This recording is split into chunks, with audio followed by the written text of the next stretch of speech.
Buenas tardes.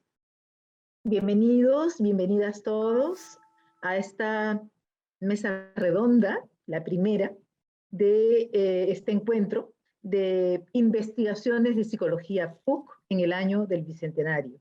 Este evento está organizado por la Comisión de Investigación del Departamento de Psicología de la PUC. Mi nombre es María Ragús, yo soy profesora principal del Departamento de Psicología y decana de la Facultad de Psicología de la PUC. Y es un orgullo para mí estar moderando esta mesa. Entonces voy a pedirles, por favor, que antes de comenzar, que mantengan durante todo el evento sus cámaras y micrófonos apagados.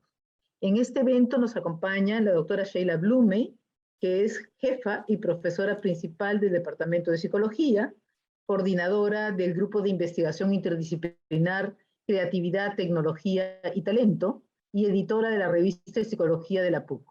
Es miembro electo del Comité de Evaluación de Centros Educativos del Consejo Europeo para las Altas Capacidades y miembro del Comité Científico del Congreso Europeo de Psicología 2022. El tema que ella va a trabajar es talentos en el Bicentenario, repensando el desarrollo de talentos con inclusión y equidad. También nos acompaña la doctora María Ángela Piz Nani, para todos los que la conocemos bien. Ella tiene un PhD, un posgrado en psicología, y es magíster en estudios cognitivos en la educación, con concentración en desarrollo humano de la Universidad de Columbia en Nueva York, y licenciada en antropología por la PUC. Es profesora principal a tiempo completo del Departamento de Psicología, además de actriz y directora de teatro. Es coordinadora del proyecto Ser Adolescente en el Perú, que se hace en marco de un convenio entre la Católica y UNICEF. Y es miembro del grupo de investigación en psicología, cultura y género. Tiene investigaciones y publicaciones diversas en temas de adolescencia, en la interacción entre el desarrollo humano y los procesos socioculturales, en estrategias para potenciar los procesos de enseñanza y aprendizaje, y en el tratamiento de temas de historia reciente en el aula en sociedades post-conflicto. El tema que ella va a trabajar es ser adolescente en el Perú. El evento cuenta con dos partes. La primera parte será expositiva, donde las ponentes nos darán alcance sobre temas de investigación. La segunda parte será una ronda de preguntas del público, ustedes, sobre los contenidos presentados. Desde este momento se está habilitando el chat para que ustedes puedan ir dejando sus preguntas o comentarios. Estimada Sheila, te doy la palabra para que puedas iniciar tu presentación. Muchas gracias, Cheri. Buenas tardes. ¿Sí? ¿Se me escucha? Buenas tardes con todos y todas. Agradezco a nuestra decana, la doctora Cheri Ragús, por la presentación y paso a compartir un tema que a mí me ha apasionado siempre desde muy joven, cuando me inicié en la carrera de psicología, que es justamente el tema de las altas capacidades y el desarrollo de talentos, y a razón de los resultados de diferentes estudios que hemos desarrollado en nuestro país, es que justamente esto nos lleva a repensar el desarrollo de talentos dentro de un marco de inclusión y equidad.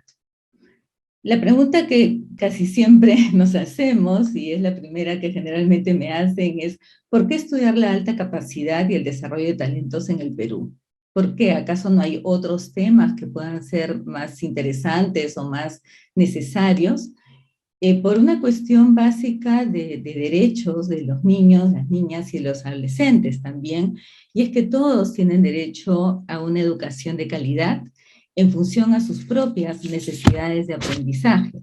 Y esto incluye también a los niños, niñas y jóvenes con altas capacidades, no solamente a quienes tienen algún tipo de discapacidades o a quienes tienen un desarrollo dentro de lo que a veces mal llamamos la normalidad, o algunas poblaciones con características particulares, sino que todos tienen derecho a una educación de calidad. Pero no solamente por eso, sino también porque según el modelo de Donald Ambrose, quien hace una metáfora del impacto de la globalización en el mundo, y él hace la metáfora como que corre la ola de la globalización, para él el siglo XXI justamente se va a caracterizar por el impacto de la globalización en las diferentes sociedades del planeta. Y algunas de las sociedades tendrán éxito aprovechando las macrooportunidades que nos trae esta ola de la globalización, mejorando, produciendo, elevándose en la ola, mientras otras que no están listas porque justamente tienen todavía brechas importantes a nivel de la denominada inteligencia creativa, se hundirán consigo mismas en sus propios macroproblemas y no lograrán aprovechar las macrooportunidades que la ola de globalización del siglo XXI nos trae. Y esto dependerá justamente de las capacidades socioeconómicas y de solución de problemas políticos a largo plazo que las sociedades puedan haber desarrollado. ¿Y eso de quién depende? De nosotros mismos, de sus ciudadanos, de sus ciudadanas, de cuánto podamos nosotros desarrollar las capacidades de nuestra gente en su desarrollo dentro de sus posibilidades de aprendizaje. Y eso nos lleva a pensarnos a nosotros mismos como país. Nuestro país es un país precioso. Realmente la geografía de nuestro país es espectacular y muy admirada por diferentes personas que nos visitan. Pero esto también conlleva a un gran reto comunicacional. ¿No es verdad? Las personas que han viajado por los diferentes rincones del país saben lo difícil que puede ser llegar a determinadas zonas altoandinas o a lugares remotos de nuestra Amazonía.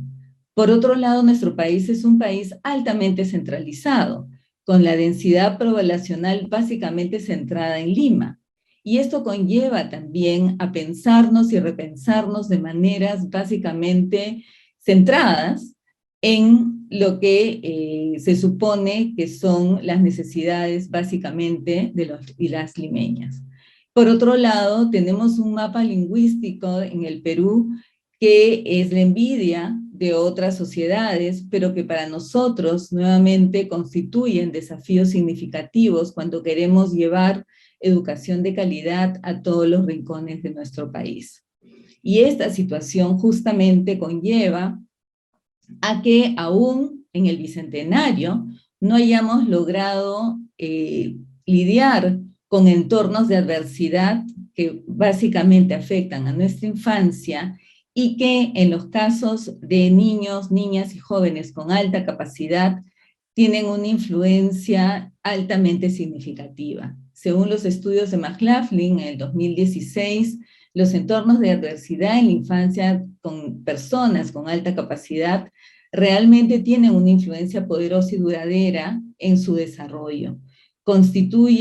Logran constituir patrones alterados de desarrollo emocional, cognitivo y social e influyen en el desarrollo neurológico, lo cual puede conllevar a cambios en el ritmo, en la progresión del desarrollo neurológico, que se observan a través de métricas en la estructura cerebral, su funcionamiento y los niveles de desarrollo que estos presentan. Y todo esto, ¿cómo se relaciona con la alta capacidad y el desarrollo de talentos? Porque cuando pensamos en alta capacidad, muchas veces pensamos en las tradicionales teorías de la inteligencia y en su evaluación. Y en este sentido, se habla mucho que la mirada unifactorial realmente endenteció el desarrollo de la inteligencia humana hacia miradas más complejas. Sabemos desde los estudios de psicología que en los inicios de los estudios sobre medidas de la inteligencia, el centro estaba puesto en cómo la carga genética o hereditaria había afectado el desarrollo de los niños. Esto lo vemos desde los primeros estudios de Binet y Simón, y es más, Lewis Terman, cuando Binet va a lo que ahora es la Universidad de Stanford a comenzar a trabajar con él, estaban tan seguros que la inteligencia estaba determinada por la genética que iniciaron en el año 1925 el estudio genético del genio, que es quizá el estudio longitudinal más largo que se ha desarrollado dentro de la psicología, y va a terminar en el año 2025. Lo que ellos pensaban probar era justamente que la inteligencia estaba predeterminada por los genes. Era una cuestión de tener los genes desarrollados.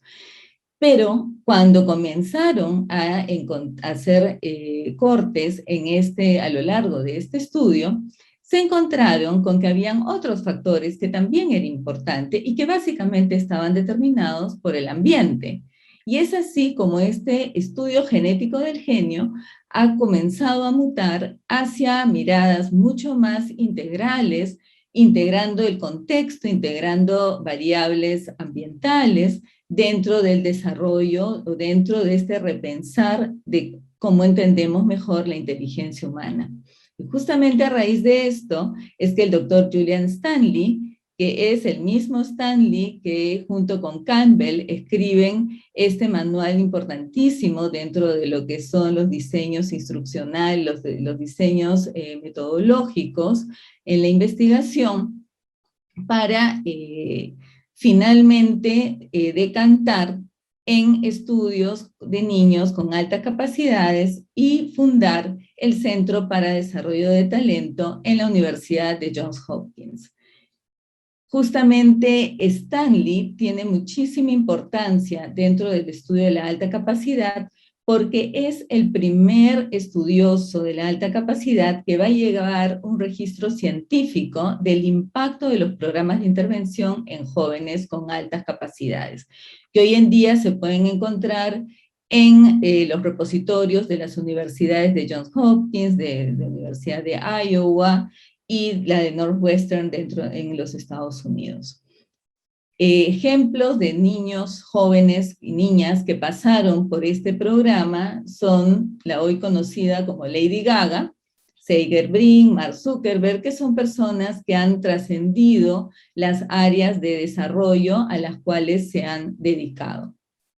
En nuestro país, la doctora Cecilia Torne, que en paz descanse, desarrolló también estudios para entender mejor el impacto del desarrollo intelectual en el desarrollo de los niños y las niñas peruanos, y ella determinó el efecto de la escolaridad y de la edad en el establecimiento de normas justamente para una de las pruebas que en su momento se utilizaban más, que era el test de Raven, el test de matrices progresivas de Raven, en el cual se identificó que el grado escolar podía ser considerado como una mejor variable cuando se establecían las normas para niños de nivel socioeconómico bajo en el Perú, frente a lo que tradicionalmente sugerían estas pruebas del factor G vinculado con normas en función de la edad cronológica, y era una prueba más que el contexto de desarrollo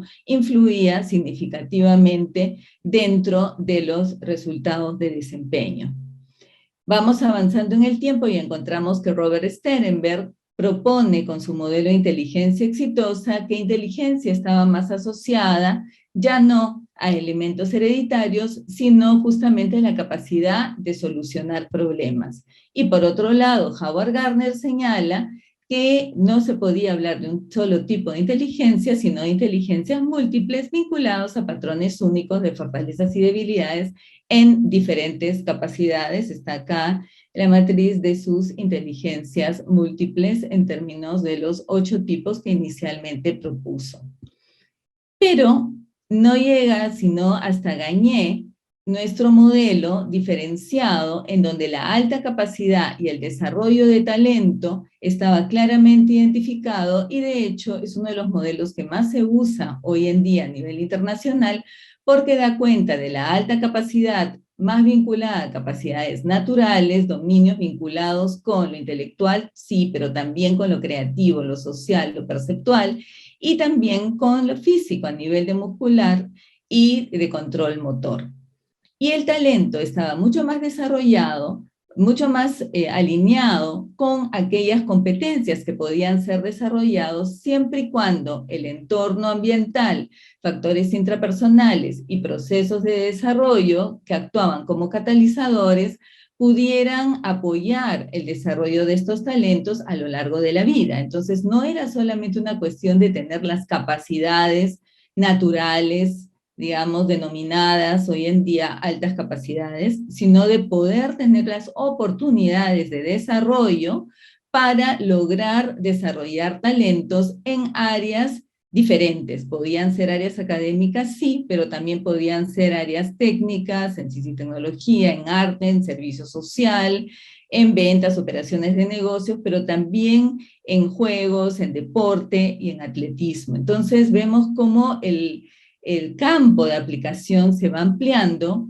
y de este modelo unifactorial, vincular la alta capacidad con la inteligencia, con factores genéticos, vamos ampliando a espacios en donde el contexto, las oportunidades de desarrollo y los mismos procesos de desarrollo tienen un lugar altamente significativo.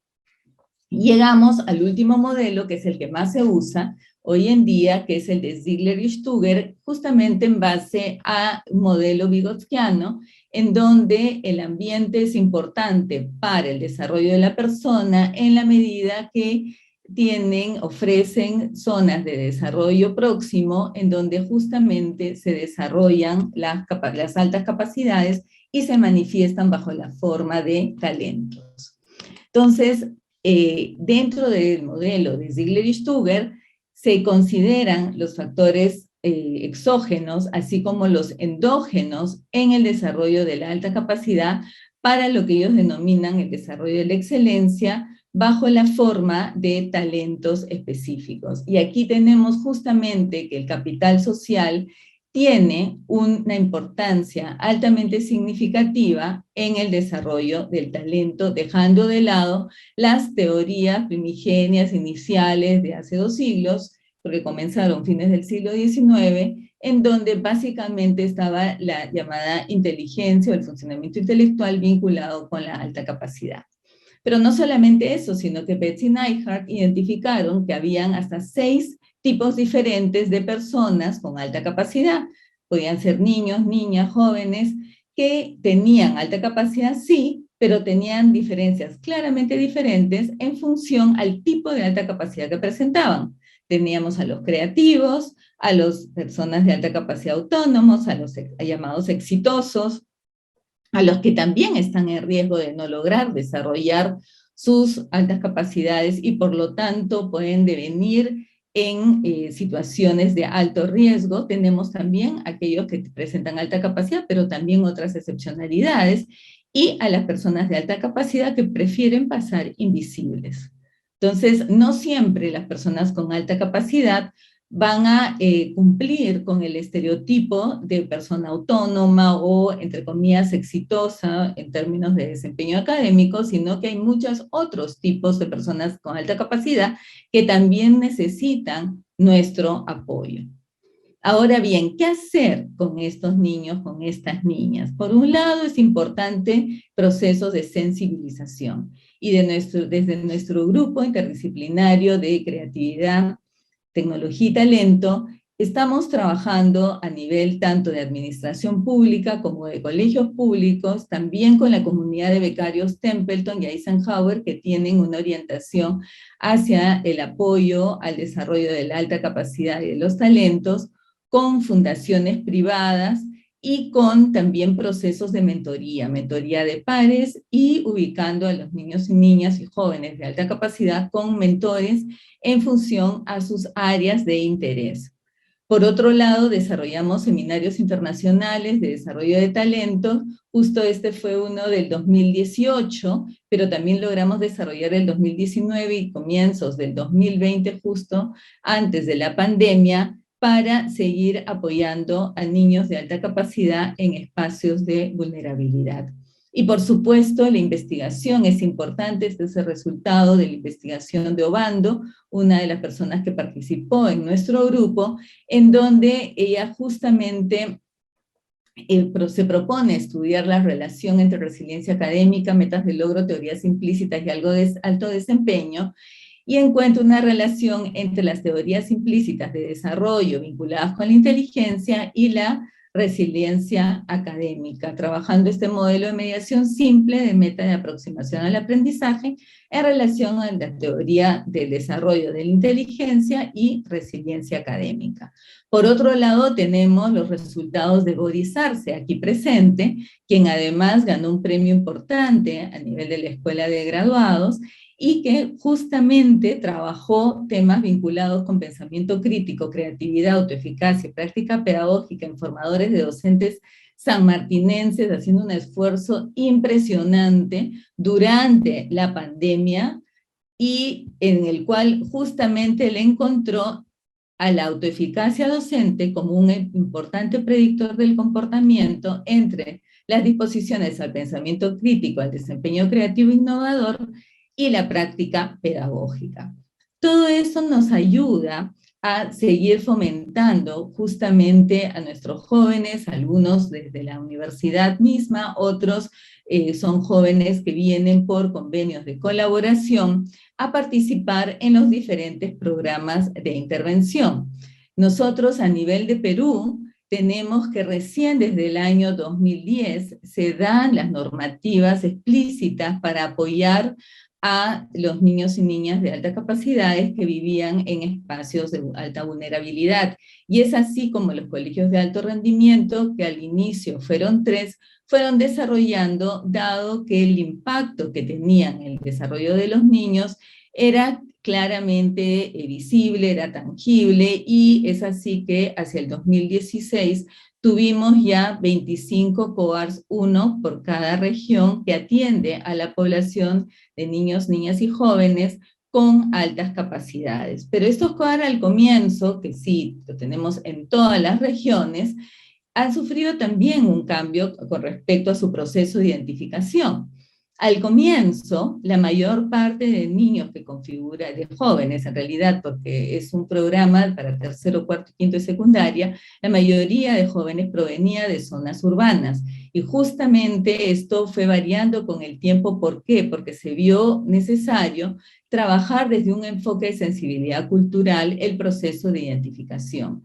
Y es así como en los 2 últimos años, si bien el 55% de jóvenes que son identificados para participar en estos colegios de alto rendimiento provienen de zonas urbanas, hay un 30% que viene de zonas rurales, 11% de pueblos originarios y 3% de grupos de reparación.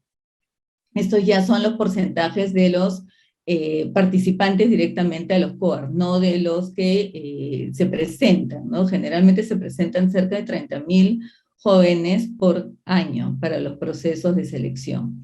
Y esto ha permitido también identificar algunas inequidades en los procesos de identificación de estos estudiantes que viven en espacios de vulnerabilidad, sean por factores socioeconómicos, origen o lingüístico, que van a limitar sus posibilidades de acceso a programas de desarrollo de talentos. Y es por ello, y con afán de buscar visualizar justamente a los jóvenes pertenecientes a grupos minoritarios rurales y que viven en diversidad no lingüística, que se tomaron en cuenta consideraciones de género en el proceso, tanto de la fase 1, digamos, que es la aplicación básicamente de instrumentos de medida, como especialmente en las entrevistas personales, porque habían consideraciones de género que no habían sido tomadas en cuenta en los primeros procesos y que ahora sí se consideraban justamente gracias al trabajo también con antropólogos y sociólogos que ayudaron a proponer diferentes opciones de entrevista. Por otro lado, los valores culturales también fueron considerados en los procesos de entrevista personal. 82 locaciones de aplicación fueron organizadas y los lugares de aplicación incluían espacios amigables para jóvenes con discapacidades motoras, visuales y también auditivas. Algunas pruebas fueron traducidas en el sistema Braille y traductores de lenguajes de señas se pusieron a disposición para quienes tuviesen discapacidades auditivas. Pero más allá de esto, también seguimos nuestros estudios para ver qué pasaba cuando estos jóvenes entraban a las universidades y cómo impactaba el clima que estos jóvenes encontraban en general en las universidades en su desarrollo a lo largo de sus estudios superiores y también en sus posibilidades de ubicación laboral. Y es así como se desarrollaron programas para becarios universitarios en diferentes fases, identificando diferentes capacidades hasta ayudarlos a llegar a la fase 5, que es justamente la aprobación del examen de ingreso. Entonces, se desarrollaron una serie de fases en las cuales se trabajaron con estos jóvenes diferentes destrezas sociales, de liderazgo, de personalidad, justamente para ayudarlos a poderse adaptar mejor a los entornos universitarios. Cabe resaltar que estos son jóvenes que vienen de los colegios de alto rendimiento, en donde han pasado por una etapa de internado a lo largo de 3 años, luego salen para asistir a las universidades y muchas veces aún son menores de edad y están lejos de sus familias. Entonces el proceso de adaptación en un entorno que ya no es contenido como el de los colegios de alto rendimiento puede ser a veces bastante desafiante para ellos. Y más allá de los programas de intervención, tenemos también los programas de capacitación a docentes, porque de lo que se trata no es mantener un espacio, digamos, privilegiado de unos 27 colegios a nivel nacional y que se miren el ombligo, ¿no? Sino que justamente apoyen a los colegios de su comunidad. Y por eso es que se busca capacitar a los docentes para ampliar el impacto de cada uno de los colegios de alto rendimiento hacia los colegios de las regiones, y esa es un poco la etapa en la que estamos hoy en día, ¿no? Mejorando la calidad de la formación inicial de las y los docentes, empoderando la carrera magisterial y trabajando destrezas de pensamiento y estrategias de solución de problemas desde los inicios de la formación docente. Muchas gracias por su atención, creo que estoy ya justo en el tiempo. Gracias, Sheila, muy interesante. Ya vendrán las preguntas después. Entonces ahora le damos la palabra a la doctora Nani Piz para que nos haga su presentación. Nani. Muchas gracias, Cheri, gracias por organizar este evento. Es además una alegría siempre poder escuchar del trabajo de Sheila y poder conocer más acerca de él. Yo quiero compartir con ustedes en realidad unos primeros hallazgos de un proyecto que venimos trabajando hace cerca de 2 años. Este proyecto, como dijo Cheri al presentarme, es un producto de un convenio que hemos desarrollado entre el Fondo para la Infancia UNICEF y la Católica, y en realidad ha contado con enorme apoyo por parte del departamento, de la facultad, y está ya llegando a su etapa, entrando a su segunda etapa. Entonces yo voy a contarles acerca de lo que vamos encontrando en esta primera etapa. Este proyecto se denomina como la presentación que voy a hacer, se llama Ser Adolescente en el Perú. En realidad es un proyecto grande, amplio, que todavía está en proceso de difusión. Lo van a ver ahorita, digamos, de alguna manera primicia, está todavía en la puerta del fondo editorial saliendo ya la colección en 4 tomos que hemos hecho de esta primera etapa. Y quiero empezar, compartiendo un poquito el por qué estamos acá como proyecto en esta mesa que tiene que ver con el bicentenario, con tratar de pensar en este bicentenario al que hemos llegado, digamos, como peruanos y peruanas con tantas heridas, con tantos duelos, con una serie de crisis políticas, con una pandemia global. Nosotros, al pensar este proyecto, estimamos que podríamos estar teniendo esta primera data, justamente pensando en tratar de reflexionar en cómo cómo podemos ver el Perú a través de los ojos de las adolescencias del Bicentenario, ¿no? ¿Qué nos está diciendo de nosotros el tipo de adolescente al cual le dejamos el Perú a cargo? Entonces, creo que desde ahí es que este proyecto tiene sentido en una mesa como esta, ¿no? Entonces, yo quería compartir primero de dónde surge esta pregunta por la adolescencia. La adolescencia, bueno, es un tema fascinante, muchos de los que están acá además trabajan ese tema.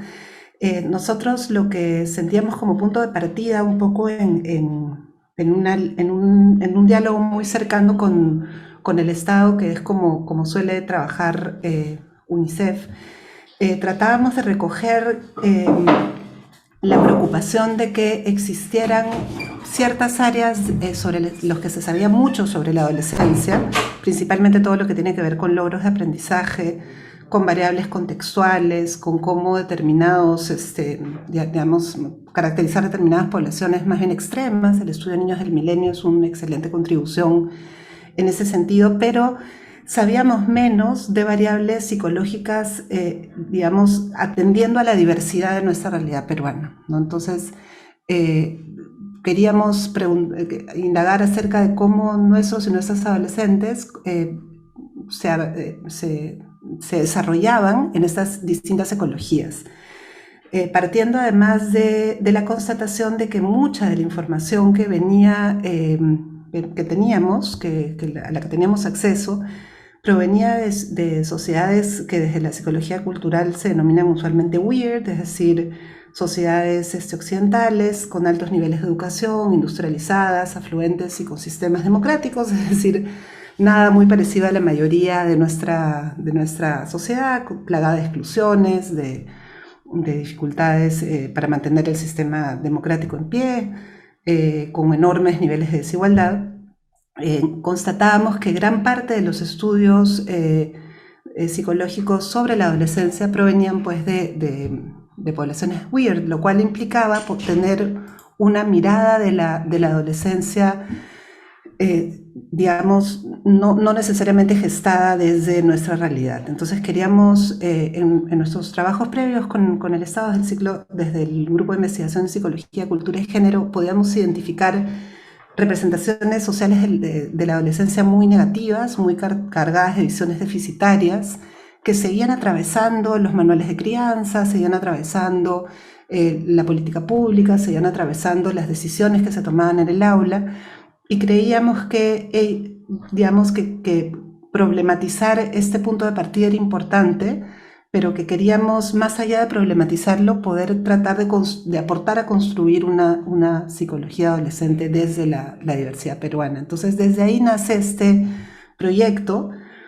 Queríamos entender qué cosa implica ser un adolescente en el Perú, qué cosa implica vivir en un contexto como el nuestro, con digamos, el macrosistema como objeto central de indagación. Entonces, ¿cómo variaría esta vivencia de la adolescencia desde el irse desarrollando en distintas ecologías? Entonces, esas son algunas de las preguntas de las cuales partimos. Eran preguntas que reconocíamos que no estaban como prioridad en la literatura y que para las cuales no teníamos una respuesta desde nuestra realidad.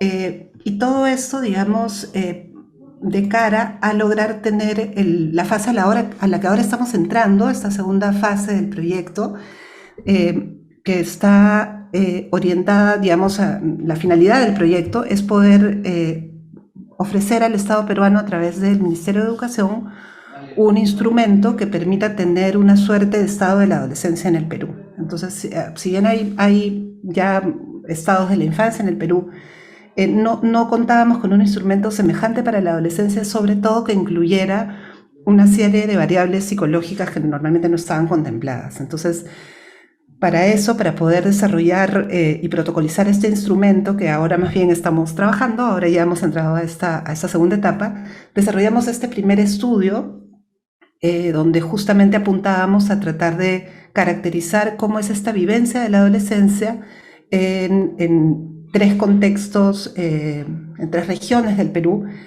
diversos entre sí de acuerdo a varios criterios. Entonces empezamos con un conjunto de variables, las cuales luego en nuestro diálogo con el Estado, sobre todo con el Minedu, fueron pues aumentando. Entonces, claro, lo que se tenía contemplado como un libro pasó a ser una colección en 4 tomos, el número de participantes fue creciendo conforme fueron creciendo las áreas de indagación, y terminamos con un proceso que quería ser, digamos, amplio en su espectro, pero que quería seguir siendo profundo. Entonces, por eso es que la tarea se volvió titánica y, bueno, más larga de lo contemplado inicialmente, pero ahí la estamos ya cerrando. Entonces, bueno, esto es, digamos, algunas condiciones de la fase cualitativa. Trabajamos con participantes de regiones, de instituciones públicas de 3 regiones, de Cusco, Tarapoto y Lima, de escuelas rurales y urbanas, también diversos en términos de rendimiento académico,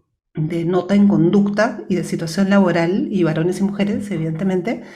Las regiones y distritos fueron seleccionadas en función de una serie de criterios, considerando a lo que apuntamos es a tener pues una posibilidad de construir un instrumento. Sobre la base de esta data necesitábamos ir más que a población extrema, digamos, al promedio del sistema educativo. Entonces partimos del índice del desarrollo humano, de autoidentificación étnica, lengua materna y de la ubicación geográfica, y regiones que tuvieran una cultura identificada en la representación social peruana como distinguible, digamos, delimitable más bajo la denominación de andino, de urbano y de amazónico.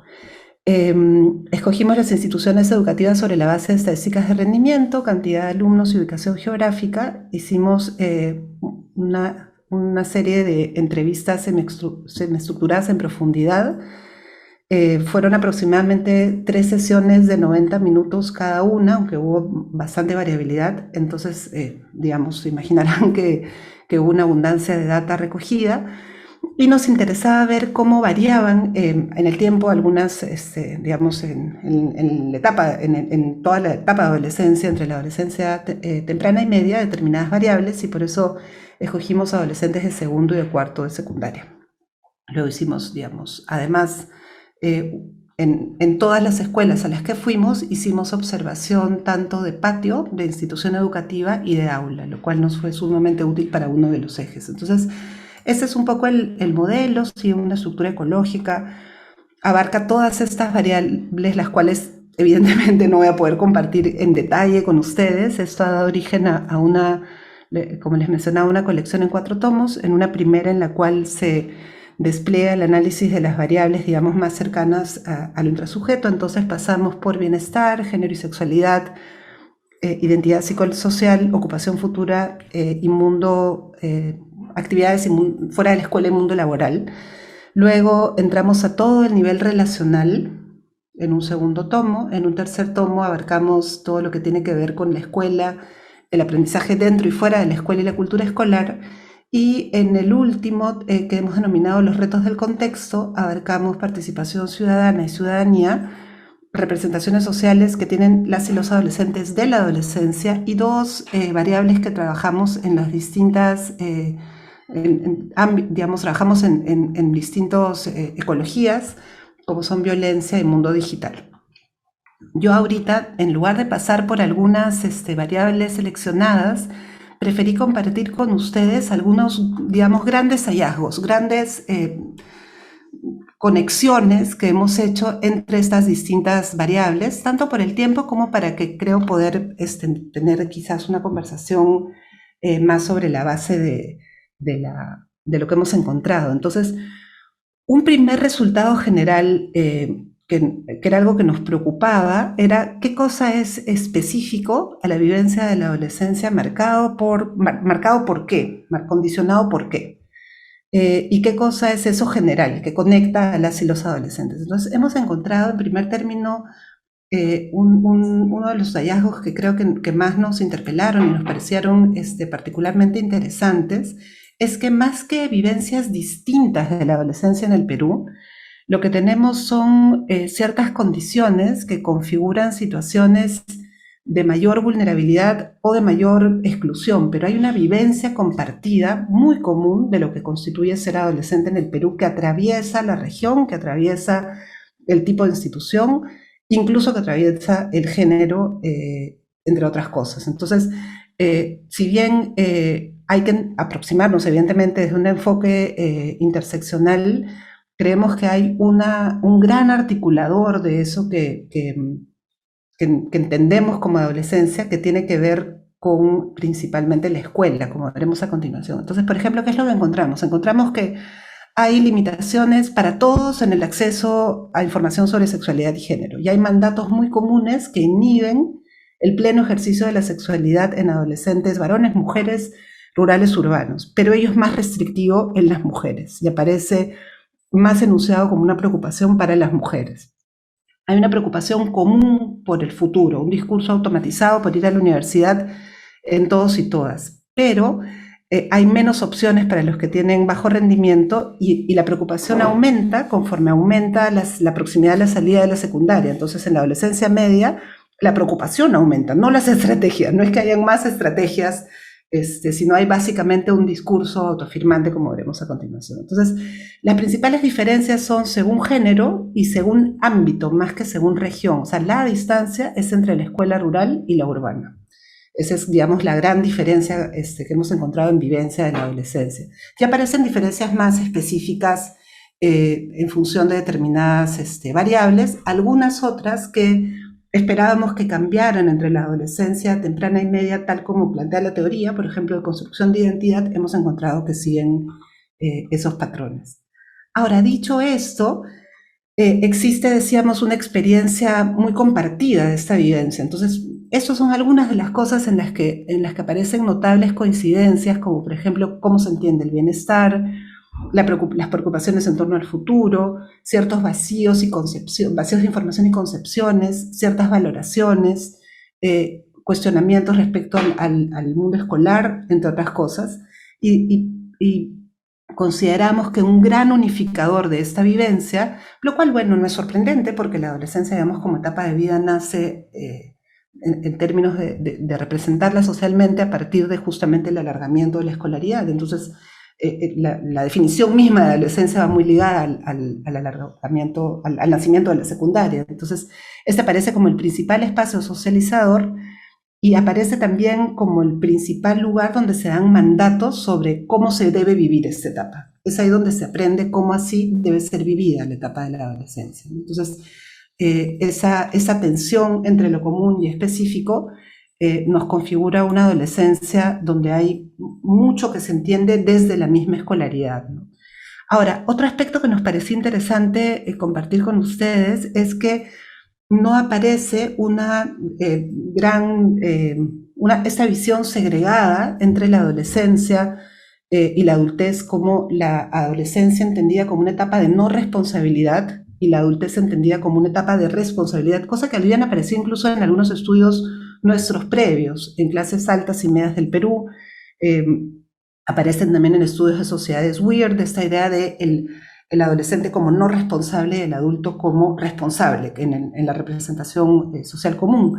Esto no aparece en sus representaciones, pero tampoco en la descripción de sus vivencias. Para ellos y ellas, entrar a la adolescencia implica hacerse responsable, implica acercarse a participar no de una creciente responsabilidad, sino del mundo de la responsabilidad. Entonces, hablan de una serie de pérdidas que implican acceder a esta etapa. Por ejemplo, la calidez del trato de la niñez se pierde, aparece la preocupación de tener que cuidar de otros hermanos menores, pero también de otros padres y madres, ¿no? Toda esta lógica de endeudamiento que aparece muy marcada con la familia, desde la cual tienen ellos que encargarse de que ahora sus padres salgan adelante, luego de que ellos han podido tener escolaridad.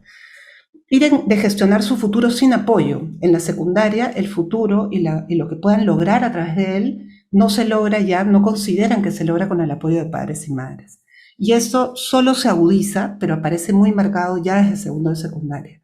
Esta lógica de endeudamiento con los padres nos parecía que era muy característica de la vivencia de la adolescencia en el Perú. Hay esta responsabilidad por sacar a la familia adelante, con el término además sacarla adelante, no casi como algo representado en la frase que es costoso y difícil, que implica tener que devolver ese esa oportunidad de ser aquellos que terminan la secundaria. Muchos tienen padres que sí han terminado, pero madres que no han terminado la secundaria.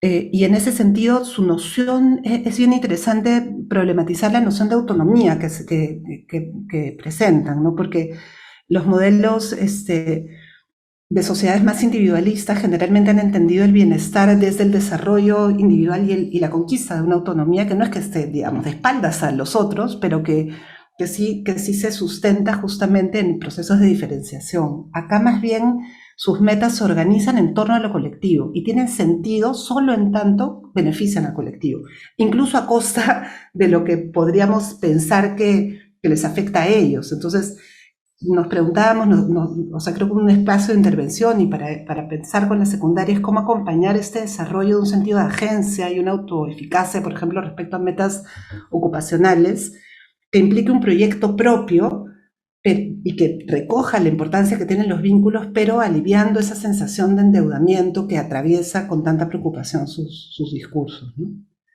Otro aspecto relacionado al anterior es esta prioridad del bienestar entendido desde el relacionamiento. Habían algunos estudios que planteaban que el bienestar subjetivo, sobre todo en contextos de exclusión, de precariedad, podrían verse definidos más bien desde necesidades materiales. Esta imagen de la adolescencia y juventud materializada, pues no representa sin duda a nuestros y nuestras adolescentes. El bienestar solo es entendido desde la existencia de padres, madres y cuidadores. No hay bienestar posible en sus representaciones sin padres y madres. E incluso lo material está en función de construir con y para la familia, ¿no? Lo cual es paradójico en un Perú tan precarizado.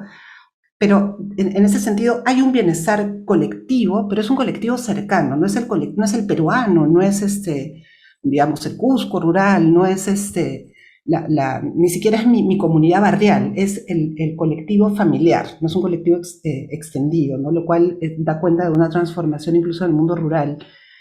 Los espacios de socialización son bastante restringidos, principalmente se limitan a la escuela, hay mucha socialización tecnomediada, básicamente se encuentran con el grupo de pares a través de digamos, plataformas, redes. Esto es importante señalar que esta es, digamos, la última foto que conocemos prepandemia de la adolescencia. Entonces, ya antes de la pandemia había mucha comunicación a través del mundo digital. El barrio, la comunidad son percibidos como peligrosos y plagados de violencias, a excepción del barrio en zonas rurales, pero que es pues la familia más que el barrio, ¿no? Acá hay el tío tal y el otro tío tal. Entonces, no hay esa lógica de esta idea del barrio como un espacio prioritario para la identidad adolescente. Parece que se ha ido descomponiendo conforme digamos, hay más descomposición social y transformación en nuestras dinámicas producto de los procesos sociales que hemos vivido, ¿no? Y el único otro espacio sin peligros que se representan son las iglesias. Fuera de ello, todo lo que no sea la escuela no es un lugar adecuado para hacer amigos y amigas en su imaginario, ¿no? No apareció en ninguna representación esta idea de una jerarquización entre pares y padres. Los padres ocupan un lugar central, siguen siendo los principales objetos de afecto y la principal fuente de soporte, lo cual ya venía reportando la psicología adolescente como un gran mito de que los padres pierden importancia. Entonces hemos encontrado, digamos, también evidencia y no se valía para ello. Ahora, respecto a las relaciones con padres, madres y cuidadores, hemos encontrado varias cosas interesantes. La familia es básicamente nuclear, la entienden de manera básicamente nuclear, lo cual ya venía apareciendo en el mapa de familias, en una serie de estadísticas. Nosotros queríamos entender cómo se ubicaban la representación de los vínculos con los cuidadores y apareció una constante muy marcada y como una preocupación que recurre también en sus discursos, que es esta sensación de un tiempo muy limitado con sus cuidadores. No aparece como una forma de reclamo, aparece más como un tema recurrente y doloroso, y el tiempo efectivamente es escaso. Entre otras cosas, les pedimos que hagan un horario con las cosas que hacen cotidianamente, recogimos ese horario, lo validamos, en fin. Y describen pasar tiempo con sus cuidadores aproximadamente 1 hora o media hora al día, generalmente con uno de ellos, no con los dos, y compartidos con otros, compartidos con hermanos menores, compartidos con la tele, compartidos con las noticias, durante una actividad tipo el almuerzo, donde hay, digamos, más que una conversación, una serie de listas de cotejo de qué cosas han hecho o no han hecho, ¿no? Ellos no hablan de abandono, no se sienten abandonados, parece haber una cuestión más bien adaptativa, pero se sienten cuidados con distancia, ¿no? Entonces, indagamos, digamos, por todos los aspectos de la clásica teoría de estudios de estilos parentales, y constatamos finalmente que no corresponden estrictamente a ningún estilo. Hemos denominado lo que hemos encontrado en su representación de la crianza como una suerte de crianza precarizada, es decir, esta crianza que combina un elevado soporte afectivo, hay una representación muy cariñosa, muy amorosa de sus padres, al mismo tiempo con poco tiempo juntos, con un marcado temor al abandono. Efectivamente tienen familias donde hay mucho movimiento, miembros que entran y salen continuamente, la mitad de las familias tienen mucho movimiento, parejas que se unen, se separan, viene otro, se vuelve a separar, se vuelve a unir, y eso se manifiesta en esta sensación de que todo puede cambiar rápidamente. Hay además una carga de responsabilidad muy elevada sobre ellos como adolescentes, y se valora muchísimo la poca comunicación que tienen, ¿no? Hay una comunicación que consideramos bastante limitada, pero que es muy valorada por ellos y ellas. Y pensábamos en el término precarizada porque pareciera que hubiera una suerte de transición hacia un estilo democrático que no termina de poder darse porque no hay tiempo, porque no existe la posibilidad de sentarse a construir juntos esa convivencia que queremos tener, ¿no? Son padres que están corriendo y que tienen efectivamente poco tiempo incluso para poder hacer explícitas las normas que plantean, pese a que ellos no sientan que son normas arbitrarias, ¿no? Esto justamente, un aspecto de tiene que ver con esta comunicación que encontramos bastante limitada con el mundo adulto, ¿no? Hay temas que pareciera que el mundo adulto ha cerrado para ellos y ellas, ¿no? No logran conversar con los adultos de su vida, ni en la escuela, ni en la familia, ni de sexualidad y género, ni de ciudadanía y política. Esto parece como una habituación más que como una demanda, se lo representan como la manera de ser. Solamente en el tema de sexualidad se parece una molestia por no recibir información que necesitarían, que los protege, pero representan como un diálogo fluido situaciones que al describirlas parecen más bien una serie de mandatos. Entonces, esa conversación con esa madre durante, no sé, pues la media hora que almuerzan, los 40 minutos de almuerzo que almuerzan, donde le dicen, hiciste que tu hermano se bañara, checaste sus tareas, cocinaste, estás bien, necesitas algo, tienes que ir es decir, esa suerte de checklist, digamos, es muy apreciado. No describen grandes elaboraciones y reflexiones en conjunto, no porque no sucedan, sino porque hay poco tiempo para que sucedan. Entonces son escasos esos momentos en los que eso suceda. Su participación en la elaboración de normas en la familia o en la escuela no es convocada, lo cual es muy coherente con una cultura autoritaria que describiremos más adelante, y con el poco tiempo que tienen para el diálogo en la familia, ¿no? Entonces hay esta comunicación frenada con el mundo adulto en determinados temas. Aparece también una sexualidad muy vivida desde el temor y la desinformación, marcada por el temor y la desinformación. La sexualidad es planteada por la familia y por la escuela desde la abstinencia. Es un tema que se considera adulto, del que no se debe hablar, y está reducida al acto coital y limitada a la vida adulta, ¿no? Entonces aparecen enormes confusiones respecto a qué cosa es género, sexo, sexualidad, orientación. Comparten el pan con mango que tienen en la cabeza muchos de los peruanos y peruanas, producto pues de la ausencia de la educación sexual integral y de todo lo que sabemos que ha pasado en torno al tema, ¿no? Pero aparece un visible y explícito esfuerzo por elaborar, por entender, y mucha demanda de información. Se informan de sus pares, se informan de redes sociales, reconociendo que no es suficiente y que quieren más información, porque de lo que sí son informados son de todos los riesgos, ¿no? Sí les informan de los feminicidios, de la violencia, de las enfermedades de transmisión sexual, como grandes miedos, más que como temas en torno a los cuales elaborar. Entonces aparece en la mayoría de ellos y ellas, pero con mucho más, digamos, visibilidad en las mujeres, esta especie de ecuación donde salir con una pareja, tener novio, tener enamorada, tener un saliente, implica sí o sí tener sexo, lo cual implica sí o sí embarazar a alguien o embarazarse, lo cual implica que se acabó el futuro, como si no hubieran mediaciones entre ninguna de esas situaciones, hay un enorme y explícito desaliento a la exploración, mucho miedo en torno a la exploración, y esta ecuación es repetida, ¿no? Es repetida como una concepción, más que elaborada como una creencia. Entonces, esto evidentemente van a salir, van a tener sexo, evidentemente no es que esto alcance para que no suceda, ni por asomo, ¿no? Pero sí el temor se atraviesa las exploraciones sexuales que tienen, ¿no? Tienen visiones bastante críticas de los roles tradicionales de género. Esto lo trabajamos, bueno, de repente si aparece la pregunta les puedo contar cómo, porque nos tuvimos que ingeniar para poderlo trabajar evitando deseabilidad respecto a los roles tradicionales de género, y aparecen ideas bastante respetuosas en torno a las orientaciones sexuales diversas, pese a la enorme confusión en todos estos temas, ¿no? Entonces aparecen diciendo cosas del tipo, puede que la homosexualidad sea una enfermedad, pero cualquiera tiene derecho a amar a quien ama. Entonces aparecen conviviendo creencias sostenidas de manera contradictoria. Esto no está en su entorno no hay, son entornos patriarcales, son entornos bastante machistas, son entornos además donde la diversidad sexual no es mencionada, pero parecen beber de una discusión más bien en el entorno de pares a través de redes sociales, ¿no? Y también de los 66 participantes, varios de ellos nos contaron que estaban reconociendo una orientación sexual diversa, y algunos de los cuales habían salido ante sus familias con distintos grados de ser acogidos, ¿no? La mayor preocupación que aparece visible conectándoles es todo lo que tiene que ver con el futuro, lo que ellos llaman ser alguien en la vida.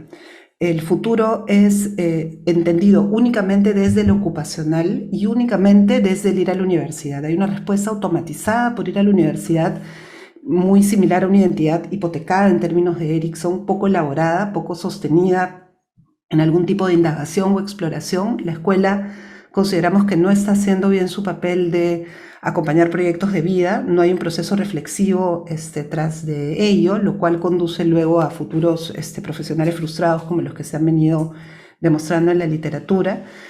Y aparece esta falta de soporte en la familia, que digamos que no alcanza soporte ni en la familia ni en la escuela, con un discurso muy centrado en la agencia, es decir, un discurso que casi se sostiene exclusivamente en creer en uno mismo, ¿no? Si yo creo en mí mismo voy a poder alcanzar esas metas ocupacionales, en ausencia de soporte, ¿no? Y encontrábamos algunas digamos, en el 99 que hicimos un estudio con jóvenes limeños, encontrábamos ya esta suerte de configuración del futuro en la que el futuro real es aquel que vendrá después, y llamábamos donde yo seré profesional, exitoso, ¿no? Y un futuro intermedio como este momento previo en que tendré que hacer otra cosa, que no sé cómo funcionará, que es trabajar para poder hacer eso que quiero. Y hemos encontrado muchos años después lo mismo.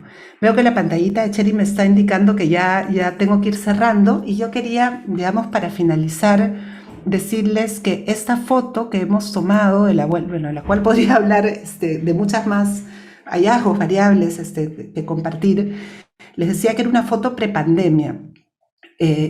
Con lo que hemos vivido luego de eso, quizás lo más saltante es que mucho de esto solo se ha agudizado.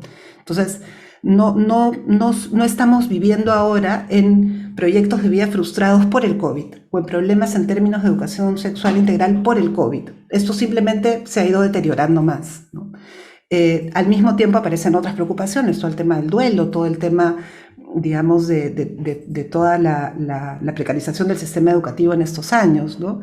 Pero mucho de lo que ya encontramos se encontraba instalado en este momento. Al mismo tiempo hay también enormes recursos en ellos y ellas, evidentemente, y una gran constante en el Bicentenario que yo diría que es esta falta de ponerlos en el centro de la política, ¿no? Recién ahora tenemos una ley aprobada de bienestar adolescente con un marco orientador, lo cual es una buena noticia, que aún no se implementa, pero digamos es quizás el primer esfuerzo de ponerles al centro, ¿no? Entonces eso es algo por lo cual seguir trabajando en adelante. Muchas gracias.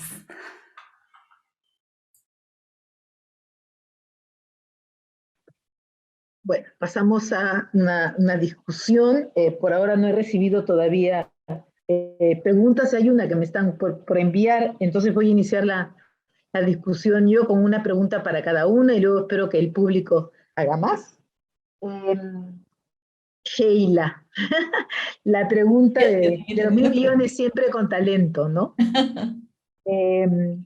Yo recuerdo la época que empezaste a trabajar estos temas con Franz Monks en el Perú y la poca receptividad que había y la pregunta típica de ¿para qué quieres trabajar con talento cuando más nos preocupan los que no tienen, los que tienen problemas de infrarrendimiento, de los terribles etiquetas que les poníamos en esas épocas, ¿no? A las personas que no estaban con un nivel ni siquiera intelectual promedio, ¿no? Ha pasado el tiempo, has logrado y han logrado muchas personas esforzarse por este reconocimiento. Tengo dos preguntas para ti. Una es, que siempre ha sido mi duda, ¿cómo es el aspecto socioemocional?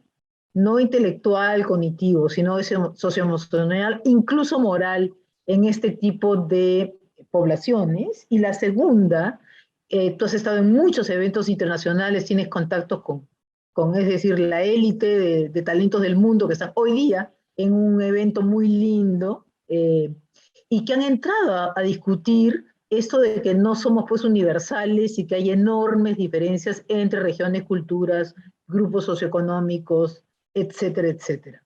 Y entonces mi pregunta es, ¿la población peruana en qué encuentras importantes distinciones respecto de otras poblaciones talentosas? De repente niños nomás o adolescentes, pero que tú quisieras mostrar, ¿ya? Esa te la dejo para que la vayas pensando.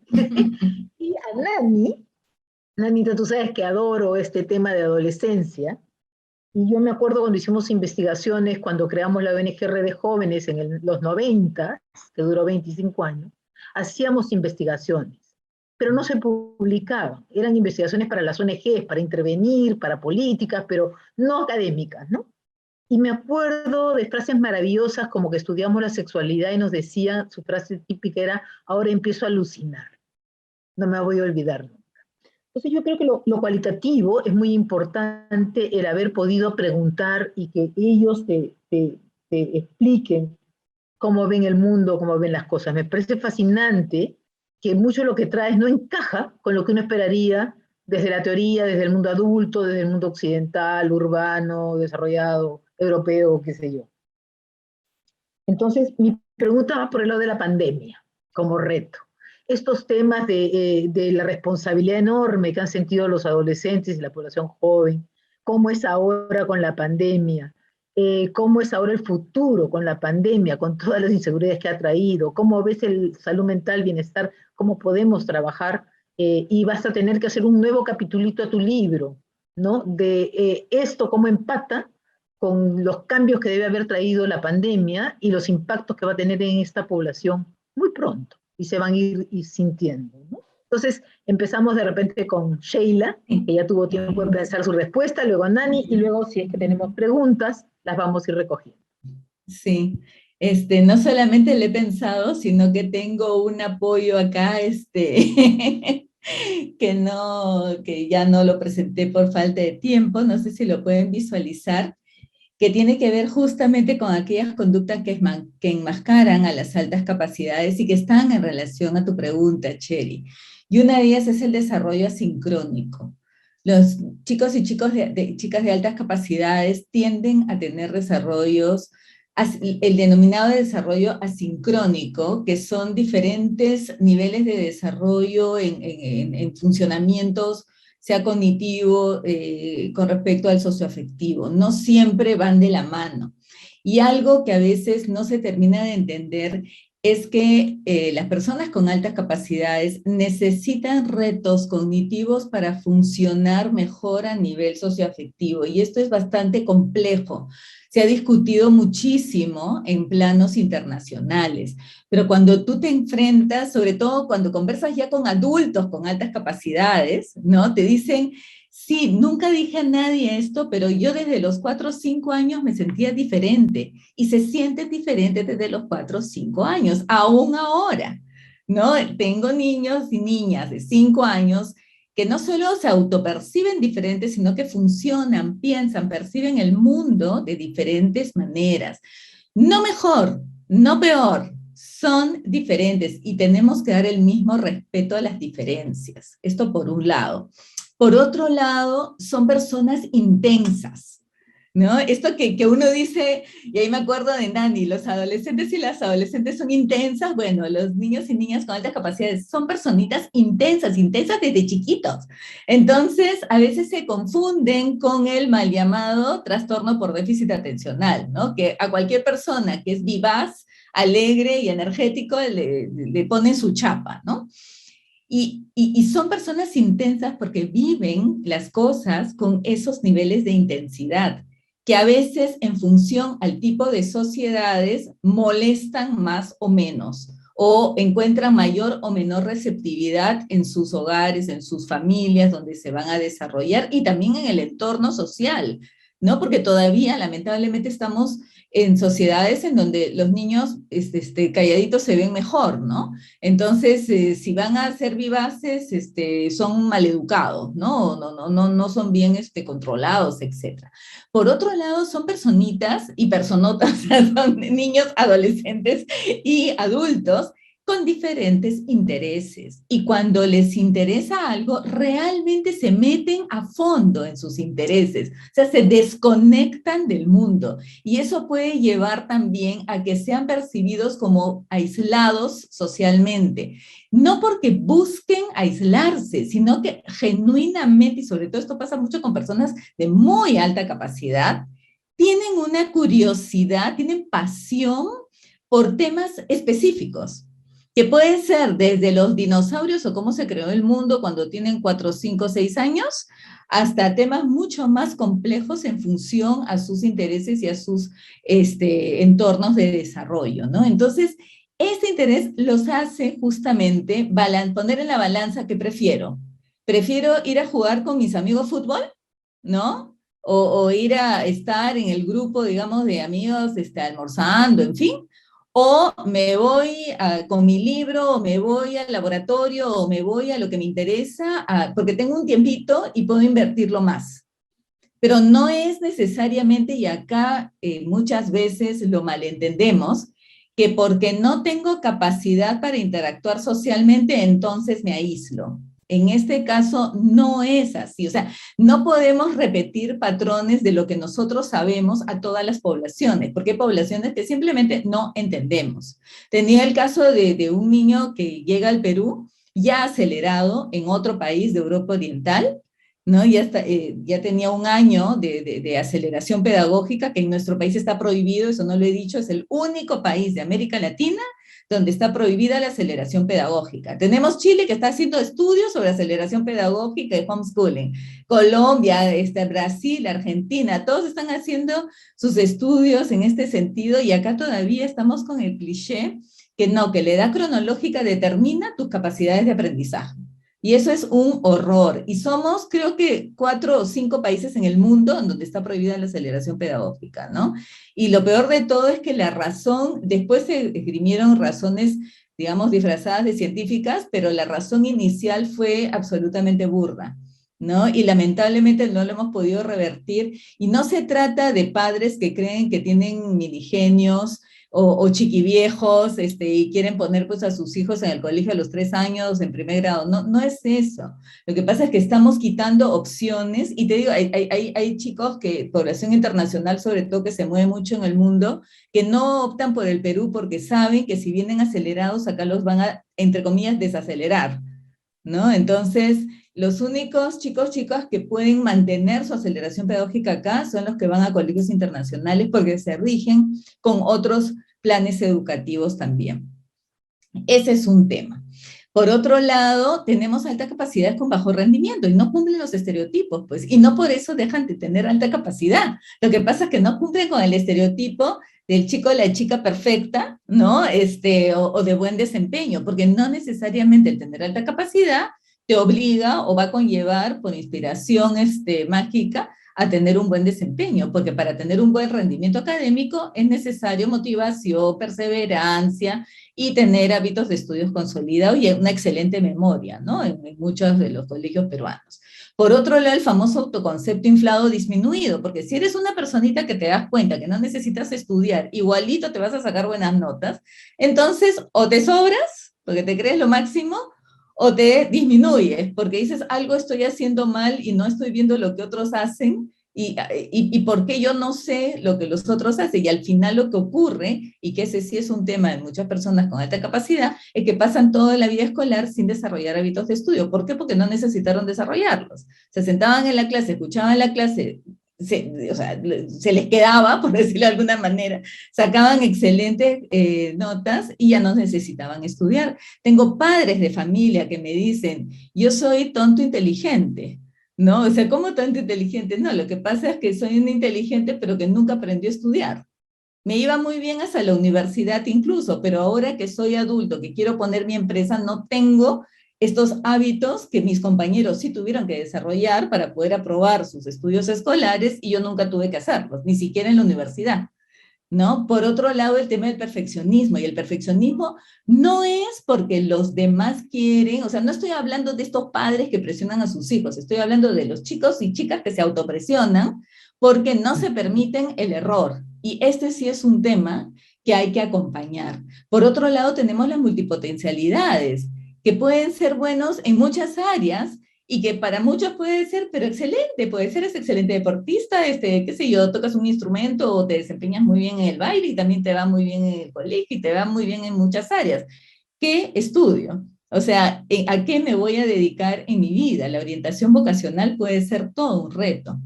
Por otro lado, la desorganización, porque el ser muy bueno, digamos, en muchas áreas diferentes, te hace también enfrentar la necesidad de tener que priorizar y no saber qué priorizar. Y por otro lado, el efecto camaleón, ¿no? A mí no me miren, no me digan nada, y yo prefiero pasar piola y no me interesa que me vean, ¿no? Entonces, y esto ocurre mucho en las niñas, y acá hay que hacer estudios sobre todo en estas áreas. Niñas entre 13 a 15 años comienzan a no mostrarse, digamos, ¿no? A tratar de pasar invisibles porque socialmente las va a afectar. Y con respecto... Sí. Te dejo un ratito acá para darle la voz a Nani y retomamos. Okay. Y después retomamos con tu segunda pregunta. 4 preguntas más sobre talentos, o sea que deja un poco para después. Sí. La segunda pregunta te la retomo luego. Entonces, sí. Nani, si empezamos con la primera. Sí, claro que sí. Yo también, bueno, primero quería reconocer lo que dices, Cheri, sin duda, creo que es importante el haber podido tener una etapa cualitativa en este estudio para poder construir una estrategia de medición cuantitativa sobre la base de data generada en el Perú. Creo que esa es quizás la principal contribución del estudio, ¿no? Tener un estado de la adolescencia peruana hecho sobre la base de un estudio con adolescentes peruanos y peruanas. Entonces, creo que eso espero que en lo que estamos en este momento sea quizás el principal aporte. Ahora, no esperábamos esta riqueza y esta variedad y profundidad de datos, nos sobrepasó. Entonces, nos sobrepasó en tiempo, a todos los niveles. Ahora, es cierto que es una fotografía prepandemia, y de hecho ya tiene un capitulito más, 20 secciones más en los libros, pero sí ha sido interesante ir escribiendo todo esto mientras la pandemia se desenvolvía, cuando no teníamos data, porque ahora ya tenemos data, que quiero enseñarles en un ratito, sobre salud mental, duelo, etcétera, pensando y hemos como equipo reflexionando en esto que hemos encontrado, cómo afectaría esta centralidad del mundo social siendo removidos de la escuela, cuando sabíamos que a nivel digital no iba a haber problema, porque ya se comunicaban con sus pares, digamos, por aparatos. Ese no iba a ser el punto. El punto es todas las otras funciones que cumple la escuela que no iba a poder estar cumpliendo. Por ejemplo, supervisar. Es otro adulto mirando. No por nada ha aumentado, como ha aumentado el embarazo adolescente, han aumentado las denuncias de violencia sexual porque el perpetrador está principalmente en casa, no teniendo ese otro adulto al que te mira y te acompaña, ¿no? Y está chequeando tu cambio de estado de ánimo y acompañándote si tienes que hacer denuncia. Entonces, todo eso que sabíamos que vendría eran como una serie de crónicas de muerte anunciada, ¿no? Digamos, sabiendo los estragos que podía ir generando. Ahora miramos algunas, yo también tengo mi placa acá, pero voy a ser breve. Sabemos que hay algunas cosas, digamos, que ya ya tenemos evidencias de consecuencias en la salud mental, ¿no? Tenemos algunas estadísticas ya del MINSA, de UNICEF, que van reportando cómo los adolescentes no están entre los que, según reporta sus cuidadores, tienen más riesgo de salud mental. Están, digamos, se percibe que hay más riesgo en los niños, pero eso no es sorprendente porque siempre asumimos que los adolescentes pueden más, siempre asumimos que están más habilitados y más capacitados para vérselas solos. Esto es parte de lo que hemos descrito antes, entonces sí es algo a tomar en cuenta en ese contexto, ¿no? Tenemos además también, digamos, cómo ven si les afectó la cuarentena, el aislamiento, sus padres o cuidadores. Además sabemos que la situación educativa pues ha sido muy alarmante, ha habido mucha preocupación por deserción y hay cosas bien interesantes pasando en términos de deserción, porque así como hay deserción para ir al mundo laboral, hay deserción, no hay deserción, pero hay participación creciente en el mundo laboral para poder financiar, por ejemplo, teléfono, datos, para mantenerse en la escuela al mismo tiempo que para desertar, ¿no? Entonces, tenemos que, claro, la mayoría ha estudiado, pero eso que llamamos haber estudiado, pues es una variedad de experiencias bien compleja, ¿no? Porque también haber estudiado es descargar un PDF y mandarlo a tu profesor por WhatsApp, ¿no? Entonces, eso de qué cosa es haber estudiado es algo de lo que tenemos que seguir analizando y bueno, la satisfacción es clarísima, ¿no? Hay un nivel de satisfacción con la clase brutalmente bajo, preocupantemente bajo, ¿no? Y por último, esto me parecía quizás de lo más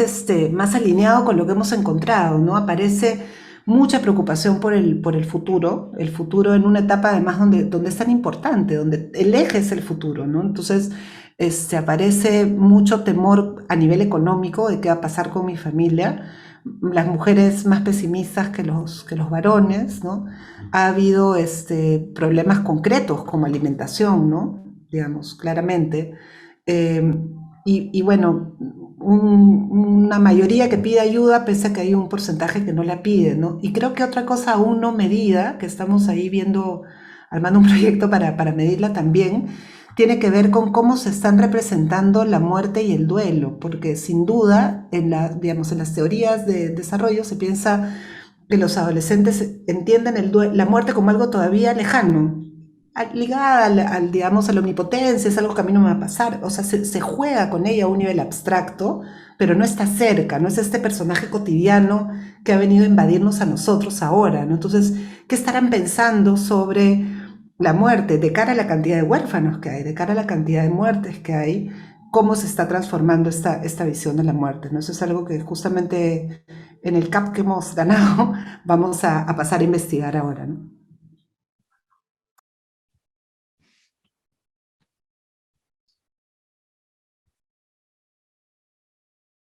Cheri, estás sin Ya. micro. Sí, no quería desenmutarse. Ya hay 4 preguntas. Entonces, Sheila, aparte de la que te hice, voy a leerte la que te han mandado para ti, porque Ya. de repente las quieres integrar, ¿ya? Sí. Y luego a Nani.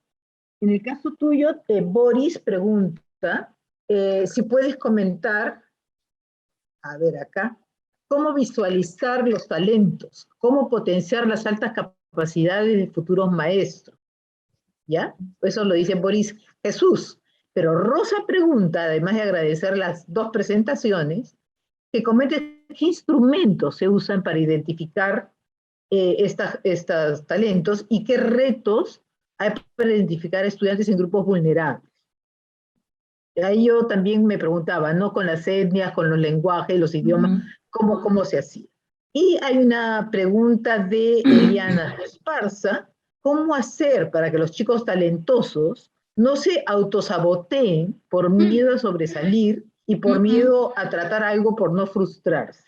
Te dejo pensar eso un ratito. Y Nani, la pregunta para ti viene de Alvarito González, que pregunta, en estos jóvenes que has trabajado, ¿qué actitudes has detectado en relación con la construcción de un país distinto y de una sociedad moderna?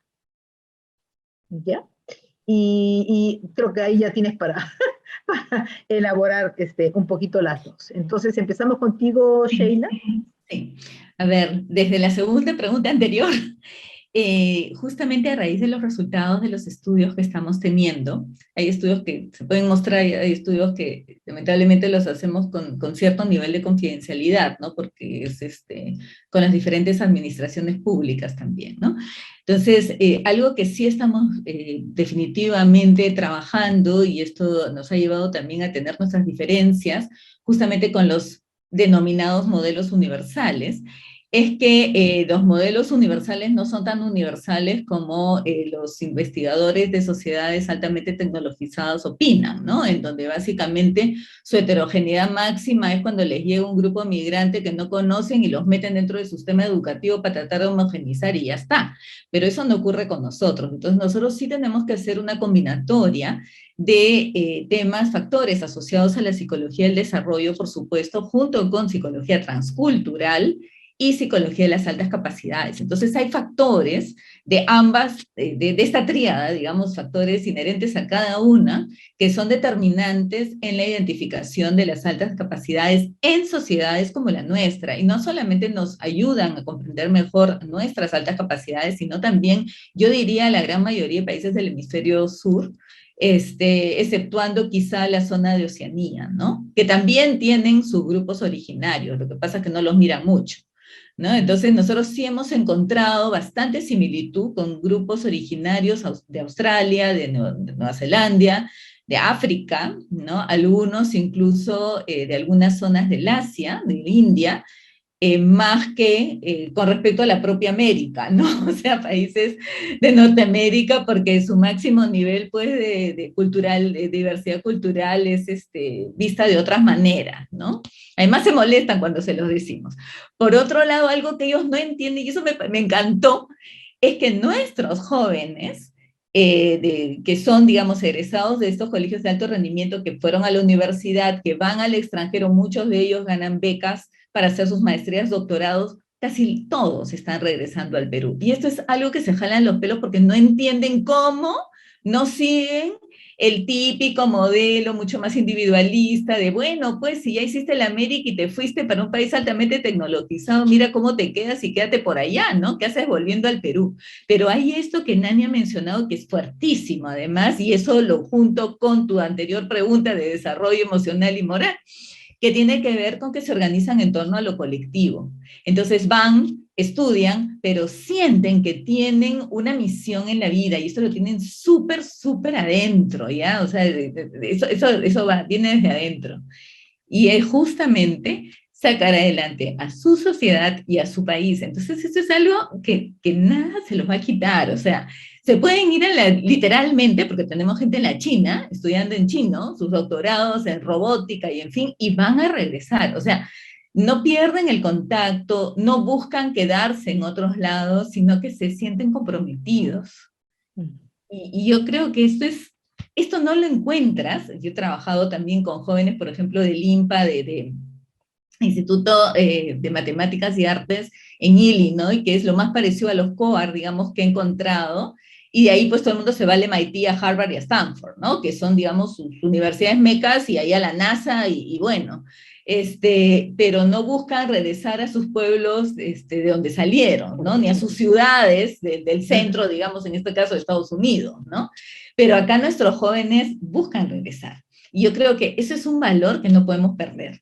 Y eso es algo muy peruano. O sea, no sé si es latino, porque no sé cómo pasa en otras sociedades, no hay estudios sobre esto, pero que es nuestro, sí lo es.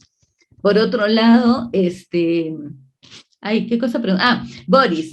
Hola Boris, ¿cómo estás? Boris ha sido justamente un alumno talentoso nuestro que ha ganado a Pulitzer, porque él no va a ser el premio en investigación justamente para alumnos de maestría el año pasado, ¿no? Por terminar su tesis a tiempo. Muy bien. Justamente, Boris, hay todo un estudio sobre talento docente que hoy en día se está trabajando, que tiene que ver con elementos motivacionales, con teorías implícitas sobre el desarrollo, ¿no?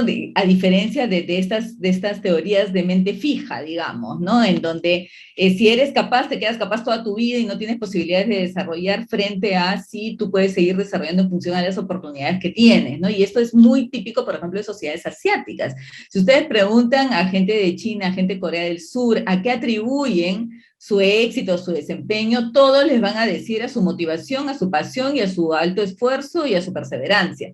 Nadie les dice a su inteligencia. O sea, esa palabra, digamos, no está conectada con la cultura en estas sociedades, ¿no? Lo atribuyen mucho más a su propio esfuerzo. Y en ese sentido, sí, hay trabajos de talento docente, Boris, que creo que es lo que toca después de tu tesis de maestría, será para tu tesis de doctorado. Con respecto a los instrumentos, sí tenemos instrumentos que hemos estado desarrollando, pero lo que pasa, como sabemos, es que son instrumentos que hay que trabajarlos. Hay algunos que solo pueden ser aplicados por psicólogos capacitados, y otros instrumentos que sí se puede enseñar a docentes especializados a utilizarlos, ¿no? Pero nuevamente aquí sí me pongo un poquito, si quieren, elitista desde la mirada psicológica, y se necesita un entrenamiento para manejar determinado tipo de instrumentos porque son psicológicos, ¿no? Hay instrumentos psicopedagógicos que pueden ser usados con capacitación, pero hay otros que necesitas una base neuropsicológica para entenderlos mejor, ¿no? Por otro lado, los grandes retos que nos proponen los grupos vulnerables, sí, y ha sido realmente una delicia, o sea, para mí ha sido realmente una experiencia de aprendizaje invaluable el poder trabajar a nivel interdisciplinar con gente de antropología, con gente de sociología, que entendían las necesidades, los valores de cada grupo originario, y por qué, por ejemplo, en las entrevistas, yo haciendo un poquito la arqueología de lo que pasó, veíamos que las niñas de zonas rurales, de grupos originarios, no aprobaban las entrevistas personales, ¿no? O sea, estas entrevistas, digamos, ya el último filtro, cuando habían tenido extraordinarios desempeños en las pruebas de filtro, digamos así, ¿no? Que tenían más base cognitiva, en fin, que todo el mundo esperaba que gente, digamos, de zonas rurales no iba a aprobarlas, y aprobaban, pero las niñas, las chicas, se caían, porque, y trabajando de la mano con antropólogas, entendimos que en determinados grupos, el que una chica de 14, 15 años responda a una persona adulta, y peor todavía si es masculina, si le responde sola, es vista como una mala chica, ¿no? Con la connotación que mala chica pueda tener. Entonces tuvimos que trabajar muchísimo con las comunidades, traer una persona que hablara la lengua originaria de las niñas, empezar, y una figura femenina, siempre presente, ¿no? Entonces la figura femenina se sentaba al costado de la niña, ella le hablaba a la niña en su lengua originaria, iniciaba la conversación y le decía que estaba bien responder las preguntas del señor que tenía al frente, ¿no? Que nadie iba a pensar mal de ella ni nada, sino que estaba bien hacerlo. Y habían chicas que se demoraron sus 15, 20 minutos, ¿se acuerdan? O sea, cuando estamos pues en estas entrevistas, generalmente son entrevistas de 20, 30 minutos y chao, ¿no? Y no, ahí no hubo límite de tiempo, sino que se empezaba la entrevista cuando la niña o la joven se sintieran con la suficiente confianza como para responder las preguntas desde cómo te llamas y cuántos años tienes, ¿no? Y para poder entrar, digamos, a un espacio de entrevista que sea justo para ella. Porque el problema es que ni siquiera llegaban a la entrevista porque no contestaban nada, entonces la catalogaban, entre comillas, qué chuncha que eres, que no respondes, ¿no? Y chao. Y eso es, por supuesto, le salía más fácil, me parecía atroz. Entonces se hizo todo un proceso de capacitación además y de cuidado de quienes iban a entrevistar a las personas que venían de pueblos originarios, para que al comienzo tuvieran la entrevista en su idioma. Y como esto también se trabajó con los padres, porque habían padres que decían, ¿cómo va a ir mi hija o hijo a ser entrevistado por decirles 6 horas en bote de mi pueblo, ¿no? De la zona donde vivo? ¿Con quién va a ir? ¿Quién la va a llevar? Por eso es que se buscaron locaciones lo más cercanas posibles a las zonas donde finalmente estos chicos habían pasado los primeros filtros, ¿no? Y a esas zonas no se mandó a los jóvenes, se mandó a los más experimentados, que ese fue también otro criterio, ¿no? Porque usualmente cuando hay ese tipo de evaluaciones, la gente más experimentada se queda en las zonas más cercanas a donde viven, ¿no? Y a los más jóvenes los mandan pues que paguen su derecho de piso. Acá fue todo lo contrario, ¿no? Porque teníamos que atender a esas poblaciones, necesitamos la gente con mayor experiencia, además.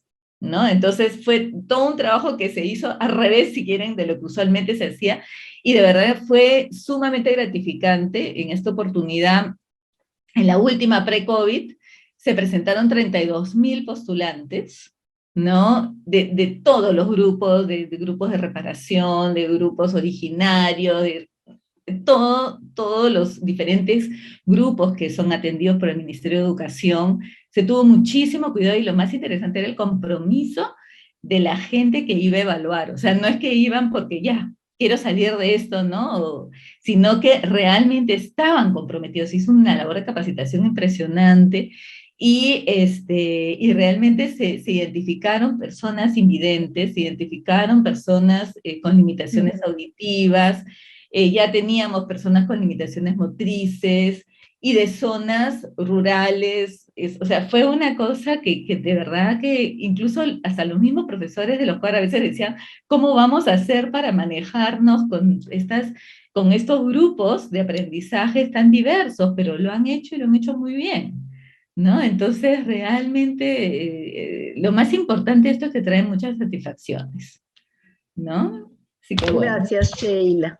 Vamos a darle la palabra a Nani para que siga respondiendo y luego, si nos queda tiempo, hacemos unas reflexiones finales también. Sheila, tienes que escribir un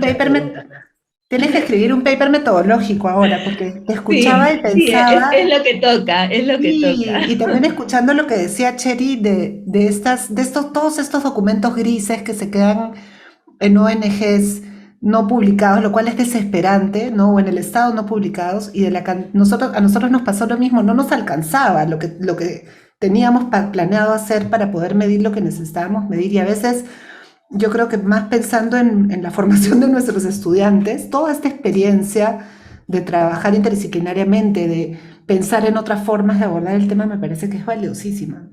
Sí, definitivamente.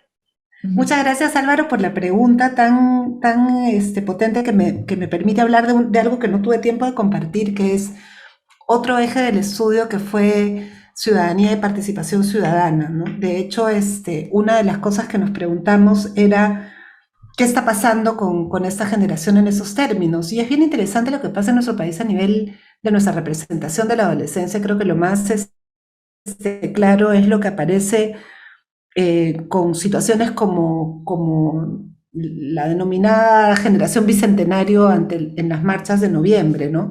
Cada vez que aparece un movimiento de participación ciudadana, generalmente se representa y se configura rápidamente como juvenil, así no sean jóvenes, así sean adultos, así sean ciudadanos, ¿no? Que tiene también claramente una agenda, digamos, ¿no? Es considerarlo juvenil y considerarlo transitorio, ¿no? Y bueno, decían lo mismo de todos los que han marchado en todas las décadas en que se haya marchado, ¿no? Esto va a pasar, es rapidito, etcétera. Entonces, me parece nosotros encontramos eso de manera muy clara en nuestros estudiantes, ¿no? La ciudadanía es un tema de adultos. No piensan ellos eso es lo que reciben de la escuela y la familia. Entonces, no se habla de política en la familia, no se le da espacio a la participación, ni siquiera en el discurso. Ese es un tema de adultos.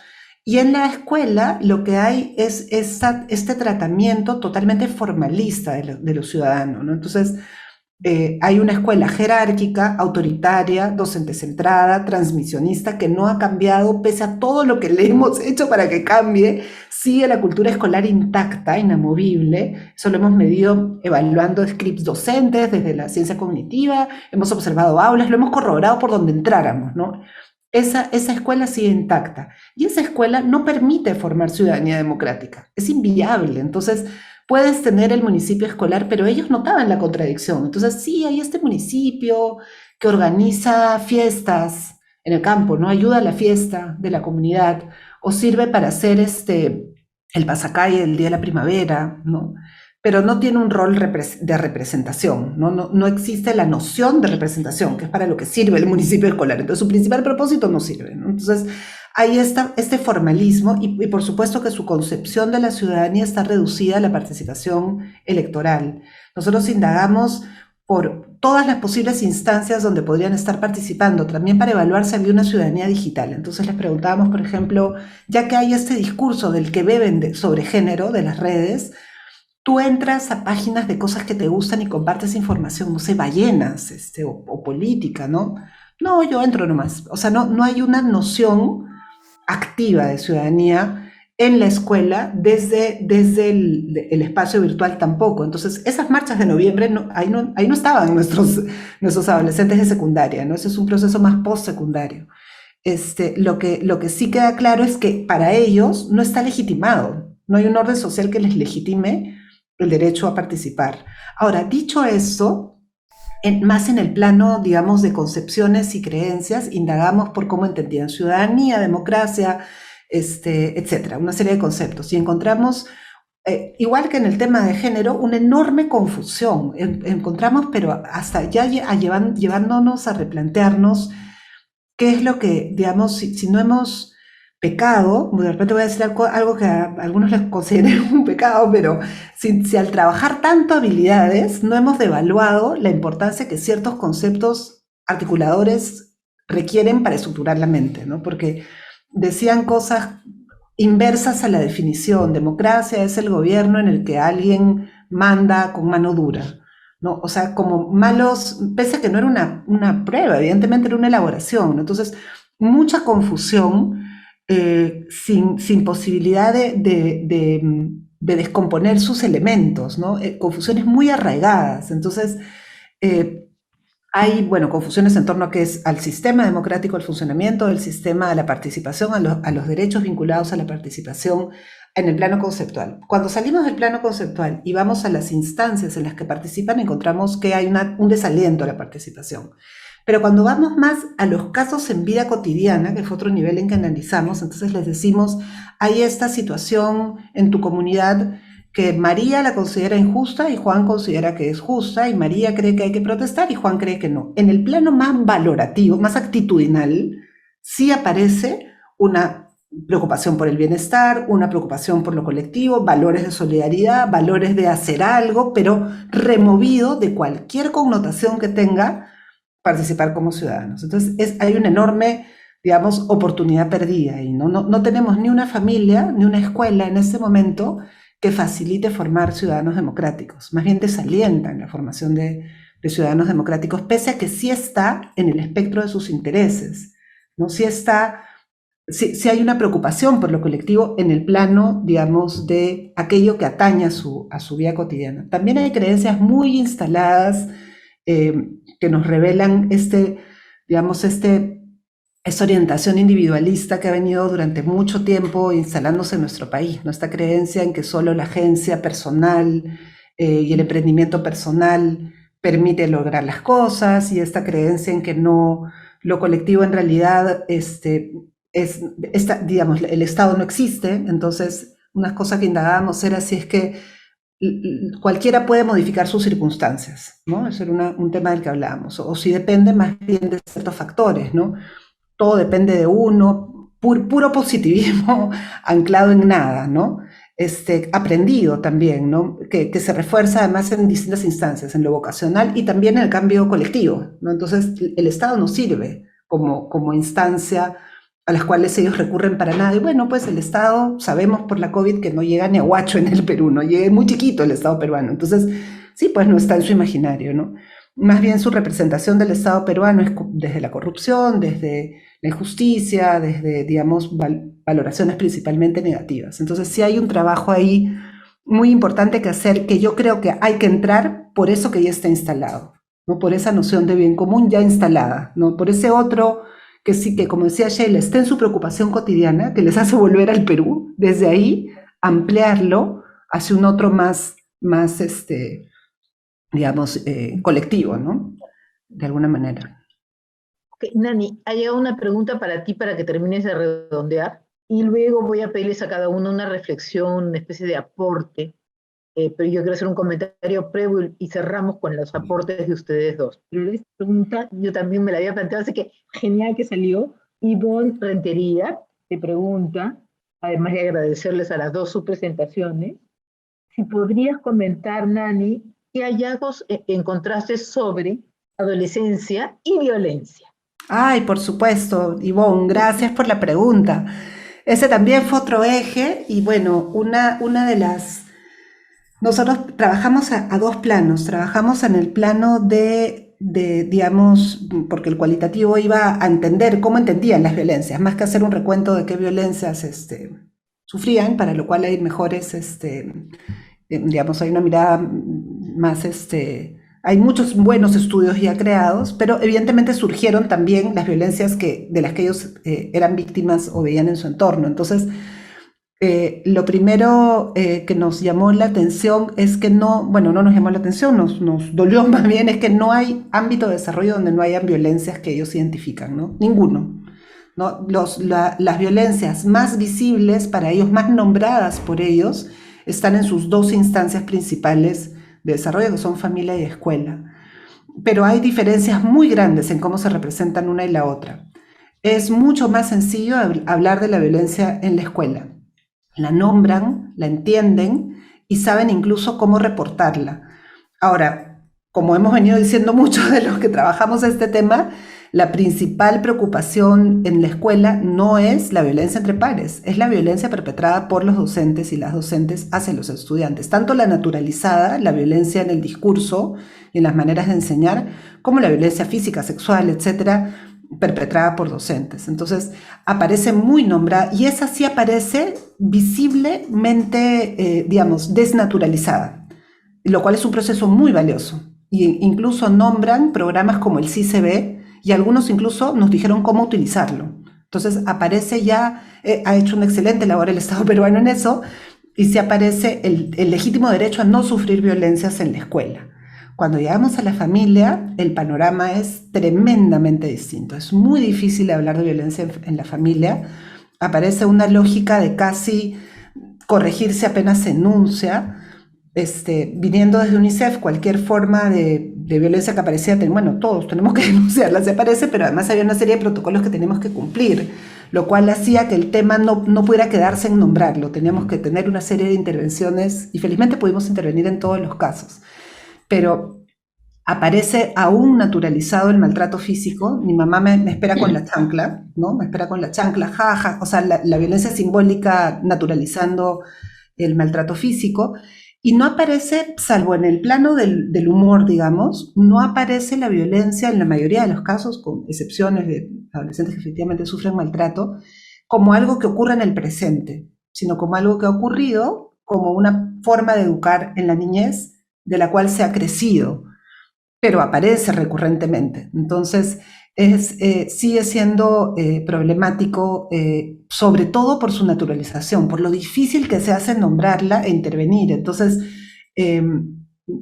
eso estamos hablando solo de violencia directa, ¿no? Solo de violencia directa y física. O sea, no estamos ni entrando al plano más simbólico. Ahora, cuando representan las violencias afuera, digamos, en el plano de la creencia, aparece todo, aparece la violencia simbólica, o sea, saben sobre violencia, es un tema del que saben, conocen, utilizan incluso discurso, te hablan de los casos de la televisión, de que su mamá le habló de la mujer quemada en el bus, o sea, tienen la casuística y están totalmente cerca de ellos y ellas, pero referirse a la violencia familiar sigue siendo difícil, y sigue habiendo, lamentablemente, mucho de ella. Una cosa que nos pareció interesante es cuando en su mente estaba la violencia contra la mujer, ¿no? La palabra feminicidio, instalada en su lenguaje, cosa que nos sorprendió gratamente. El tema, sobre todo, no habiendo una educación sexual integral, ¿no? Atendiendo que eso no existe, que la palabra esté instalada es bueno, ¿no?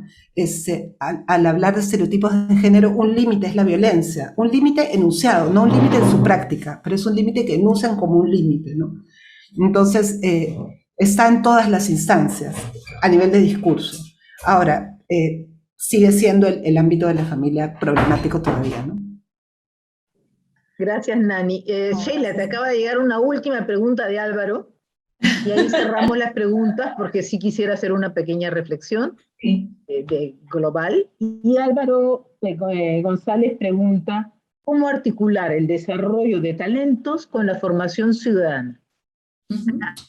Gracias, perfecto, porque además me había quedado pendiente la otra del autosabotaje, y sí quería justamente responder, ¿no? Estos procesos de resistencia y autosabotaje que presentan los jóvenes de alta capacidad son consecuencias justamente de contextos disfuncionales en donde la violencia tiene un lugar importante, porque la violencia se da de diferentes formas, y ahí estoy incorporando un poco lo que ya Dani señaló, ¿no? Son personas que se han acostumbrado, han desarrollado, habiendo sido etiquetados de alguna u otra manera por sus padres, por sus hermanos, por sus familiares. De pronto no encontraron ningún espacio de contención a lo largo de sus vidas y tuvieron que, entre comillas, arreglárselas solos, literalmente armarse solos. Entonces se han puesto una armadura a la que no le entran balas, ¿verdad? Pero esta armadura que genera resistencias en el manejo con los demás, también tiene un efecto de autosabotaje que termina siendo altamente dañino para la persona. Es como que no tuviera derecho a ser feliz, no tuviera derecho a tener bienestar. Y es muy crítico que cuando están justamente a punto de lograr algo, ellos mismos o ellas mismas se autosabotean, ¿no? Como que el pan se te quema en la puerta del horno. Y uno dice, pero ¿por qué? ¿Por qué estás haciendo esto? O sea, como que a propósito, ¿no? ¿Por qué te autolatigas? Y tienen que ver con historias justamente de, como les digo, contextos disfuncionales, no solamente a nivel familiar, sino a todo nivel, ¿no? En todos los espacios de desarrollo y en donde lamentablemente la violencia, algún tipo de manifestación de violencia ha tenido un rol preponderante a lo largo del desarrollo además, ¿no? Y esto lamentablemente merma su derecho a una educación de calidad y a vivir una vida plena, justamente ya no buscando necesariamente potencializar sus talentos, sino siquiera configurarse en ciudadanos que puedan integrarse adecuadamente en la sociedad, porque si hay algo que sí ocurre, lamentablemente, con las personas de alta capacidad, es que van a encontrar un espacio en la sociedad, para bien o para mal de la sociedad. Pero ellos van a encontrar su manera de cambiar la sociedad. Y el tema es que si han percibido a lo largo de su propio desarrollo una sociedad violenta, ¿no? Que no los acepta como son, van a buscar cambiarla. Y lamentablemente tenemos así grupos que cambian o buscan cambiar sociedades de maneras que son altamente negativas para todos los ciudadanos, ¿no? Entonces, si queremos, respondiendo a la pregunta de Álvaro, formar buenos ciudadanos, tenemos que preocuparnos de realmente atender las necesidades de todos nuestros niños, niñas y jóvenes, brindándoles oportunidades de un desarrollo pleno con bienestar, y enfatizo la palabra bienestar, para que logremos desarrollar en ellos no solamente un buen desarrollo moral, un buen desarrollo ético, sino personas íntegras en todo el sentido de la palabra. Y eso pasa también por atender las necesidades de las personas con altas capacidades. Porque si se atienden sus necesidades, la sociedad se gana grandes aliados, porque van a tener conductas prosociales. O sea, esto no hay que desarrollarlo, lo tienen, ¿no? El problema es si no se desarrolla. Pueden ser un gran peligro para la sociedad también. Gracias. Gracias, Sheila. Bueno, ahora sí se nos acabó el tiempo.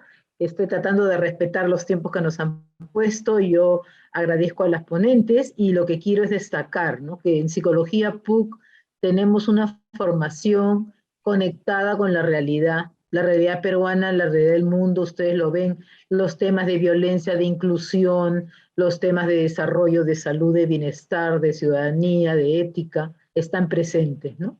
Y tenemos una pasión muy grande y como ustedes ven, no se queda en investigación pura, este es un encuentro sobre investigaciones, pero son investigaciones que pretenden aportar a la realidad, que pretenden aportar a políticas, a intervenciones, servir de base para la toma de decisiones, y eso es una cosa, un sello PUC muy grande, ¿no? Muy importante.